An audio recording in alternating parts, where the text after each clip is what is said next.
আসসালামু আলাইকুম। আজ আপনাদের এমন এক ভাইয়ের গল্প শোনাব যে গল্প আমাদের অন্তরকে নাড়া দেবে।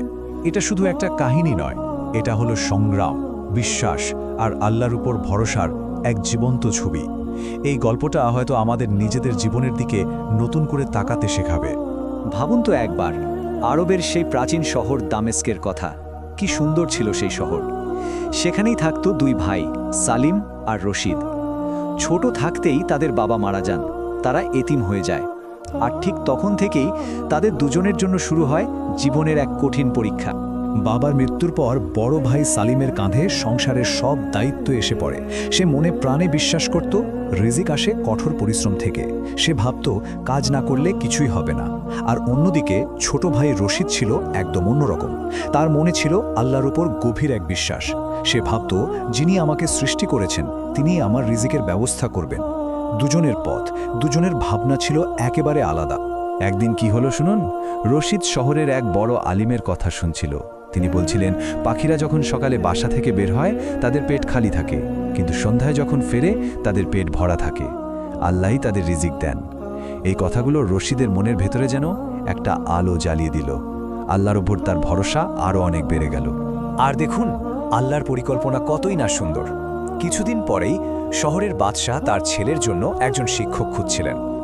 রশিদের জ্ঞান আর আদব দেখে বাদশাহ তাকেই পছন্দ করলেন, আর বেতন ঠিক করলেন মাসে 100 দিনার।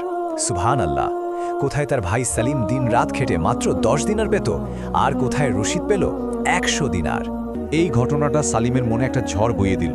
তার ভেতর একটা কষ্ট, একটা প্রশ্ন, একটা ঈর্ষা দানা বাঁধতে শুরু করলো। সে একা একা ভাবতে লাগলো, আমি এত কষ্ট করি, দিনরাত এক করে ফেলি, তবু এত কম পাই। আর রশিদ ঘরে বসে দেখি এত সহজে এত টাকা পেয়ে গেল। এটা কিভাবে সম্ভব?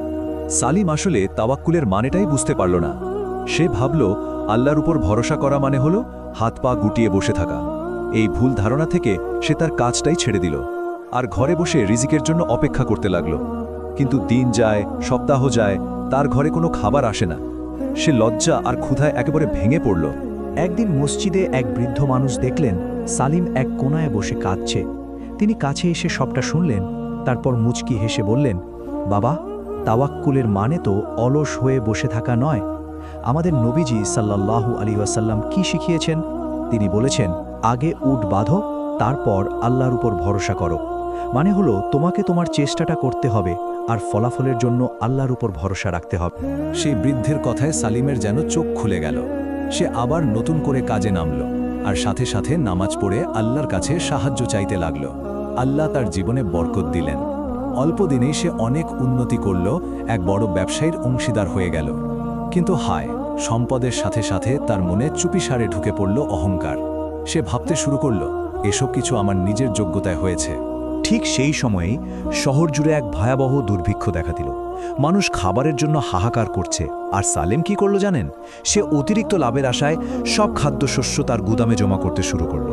ভাবল দাম আরও বাড়লে তখন বিক্রি করবে। তার ভাই রশিদ তাকে কত বোঝালো, ভাই, মানুষের বিপদের সময় এমন করতে নেই। কিন্তু সালিম অহংকারের সাথে বলল, এটা ব্যবসা, তুমি এসব বুঝবে না। কিন্তু আল্লাহ তো অহংকারকারীকে পছন্দ করেন না। সেই রাতেই এক ভয়াবহ ঝড় আর বন্যা হলো। নদীর পানি সব ভাসিয়ে নিয়ে গেল। সালিমের গুদামে রাখা সব শস্য, তার সমস্ত সম্পদ, তার সব অহংকার এক রাতের মধ্যেই পানিতে ভেসে গেল। চোখের পলকে সে আবার নিঃস্ব হয়ে গেল। সালিম যখন পুরোপুরি বিধ্বস্ত হয়ে বাড়ি ফিরল, তখন রশিদ তাকে একটুও বকা দিল না, বরং ভাইয়ের কাঁধে হাত রেখে খুব নরম সুরে বলল, ভাই, কেঁদো না, যা হওয়ার তা তো হয়েই গেছে। এখন আল্লাহর কাছে তওবা করো, মাফ চাও। দেখো, আল্লাহ খুব ক্ষমাশীল, তিনি সব ঠিক করে দেবেন। ভাইয়ের কথায় সালিমের হুঁশ ফিরল। সে বুঝতে পারল সে কত বড় ভুল করেছে। সাথে সাথে সে ওযু করে জায়নামাজে দাঁড়ালো, আর সিজদায় লুটিয়ে পড়ে ছোট বাচ্চার মতো করে কাঁদতে লাগলো। আল্লাহর কাছে তার অহংকার আর লোভের জন্য মাফ চাইল। মন থেকে তওবা করার পর তার বুকের ওপর থেকে যেন একটা বিশাল পাথর নেমে গেল। অন্তরটা একদম হালকা হয়ে গেল। তওবা করার পর সালিম আবার কাজের খোঁজে বের হলো। একদিন সে দেখল এক বৃদ্ধা মা ভারী বোঝা নিয়ে চলতে গিয়ে হোঁচট খেয়ে পড়ে গেছেন। সালিম আর এক মুহূর্তও দেরি করল না, দৌড়ে গিয়ে তাকে তুলল আর তার বোঝাটা নিজের কাঁধে নিয়ে তার বাড়ি পর্যন্ত পৌঁছে দিল। সেই বৃদ্ধা মা তার জন্য দুহাত তুলে মন থেকে দোয়া করল। সালিমের এই ছোট্ট ভালো কাজটা আল্লাহর কাছে কবুল হয়ে গেল। একটু দূর থেকে এক কাফেলার সর্দার সবকিছু দেখছিলেন। সালিমের এই দয়া দেখে তিনি এত মুগ্ধ হলেন যে তিনি তাকে ডেকে পাঠালেন আর মাসে 50 দিনার বেতনে তার কাফেলার আমানতদারির মতো একটা গুরুত্বপূর্ণ কাজ দিলেন। সুবহান আল্লাহ। একদিন সফরের সময় একদল ডাকাত তাদের উপর হামলা করল। কাফেলার সবাই যখন ভয় পালাচ্ছিল, তখন এই নতুন সালিম আল্লাহর উপর ভরসা করে একাই রুখে দাঁড়ালো। সে সাহসের সাথে লড়াই করে ডাকাতদের তাড়িয়ে দিল আর কাফেলার সব সম্পদ রক্ষা করল। কাফেলার সর্দার তার সাহসিকতায় এত খুশি হলেন যে তাকে অনেক বড় একটা পুরস্কার দিতে চাইলেন, কিন্তু বদলে যাওয়া সালিম খুব বিনয়ের সাথে বলল, আমার পারিশ্রমিকটুকুই যথেষ্ট, আমি তো শুধু আমার দায়িত্ব পালন করেছি, এর আসল পুরস্কার তো আল্লাহই দেবেন। সফর থেকে ফিরে সালিম তার উপার্জনের অর্ধেক টাকা গরিবদের মধ্যে বিলিয়ে দিল। সেদিন সে আসলেই বুঝতে পারল সম্পদ জমিয়ে রাখার মধ্যে কোনো শান্তি নেই, আসল শান্তি তো আল্লাহর পথে বিলিয়ে দেওয়ার মধ্যে। তার মনে যে কি এক অদ্ভুত প্রশান্তি আসলো তা সে আগে কখনো পায়নি। কিছুদিন পর সে বৃদ্ধ লোকটির সাথে সালিমের আবার দেখা হলো, যিনি তাকে তাওয়াক্কুলের মানে বুঝিয়েছিলেন। তিনি তখন এক আশ্চর্য কথা বললেন। তিনি জানালেন, সালিম সেদিন যে বৃদ্ধামাকে সাহায্য করেছিল, তিনি আসলে ছিলেন সেই কাফেলার সর্দারেরই মা, আর তার মায়ের কথাতেই সর্দার তাকে কাজটা দিয়েছিল। সবকিছুই ছিল আল্লাহর এক নিখুঁত পরিকল্পনা। এই কথা শুনে সালিম একেবারে অবাক হয়ে গেল। সে সাথে সাথে সিজদায় পড়ে গেল আর বলতে লাগল, সুবহান আল্লাহ, আমার আল্লাহ কত মহান! তিনি কিভাবে তার বান্দার জন্য গায়েব থেকে ব্যবস্থা করেন। আমার ছোট্ট একটা ভালো কাজ আমার জন্য এত বড় রহমতের দরজা খুলে দিয়েছে। এই সুন্দর গল্পটা থেকে আমরা কি শিখলাম?